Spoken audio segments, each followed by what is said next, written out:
அனைத்து தமிழ் உள்ளங்களுக்கும் வணக்கம். நான் உங்கள் எஸ்ஜே பிரதாபன் கதைக்கிறேன். இன்றைக்கு என்ன பார்க்க போறோம்னு சொல்லி சொன்னா, எமது தளபதி விஜய் அவர்களினுடைய ஜனநாயகன் திரைப்படத்தை எல்லாரும் எதிர்பார்த்து காத்து கொண்டிருப்பீர்கள். உண்மையிலேயே இந்த திரைப்படத்தை நாங்களும் எதிர்பார்த்து காத்து கொண்டிருக்கின்றோம். ஏனென்று சொன்னால் நானும் நீண்ட காலமாக தளபதியினுடைய ரசிகனாக காணப்படுகின்றேன். ஆகவே இந்த சென்சார் பிரச்சனை என்ற ஒன்றை அதாவது வந்து தமிழக அரசோ மத்திய அரசோ தெரியவில்லை, அதனுடைய அழுத்தத்தின் காரணமாக நமது தளபதியினுடைய திரைப்படத்தை சென்சார் சான்றிதழ் வழங்காமல் இழுத்தடித்துக் கொண்டிருக்கின்றார்கள்.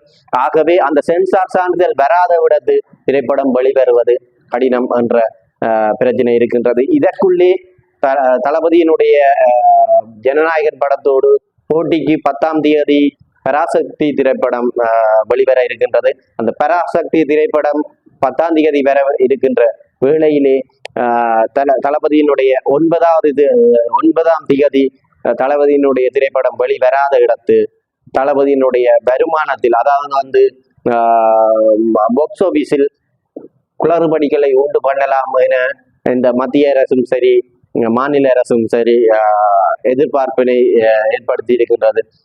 இனி மத்திய எமது உயர் நீதிமன்றத்தில் தளபதி விஜயும் கேவிஎன் நிறுவனமும் போடப்பட்ட வழக்கில் இன்றுதான் முடிவு கிடைக்கும்.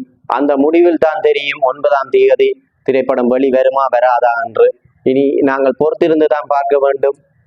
எமது ஜனநாயகன் திரைப்படம், அதாவது வந்து விஜயின் கடைசி திரைப்படம் வெளிவருமா வெளிவராதா என்பது பொறுத்திருந்து தான் பார்க்க வேண்டும். சரி, நன்றி நண்பர்களே. இன்னும் சுவாரஸ்யமான தளபதி விஜயின் வேறு விடயங்கள் ஏதாவது கிடைத்தால், தகவல்கள் கிடைத்தால் அதை பற்றியும் கதைப்போம் என கூறிக்கொண்டு உங்களிடமிருந்து விடைபெறுகிறேன். நன்றி, வணக்கம்.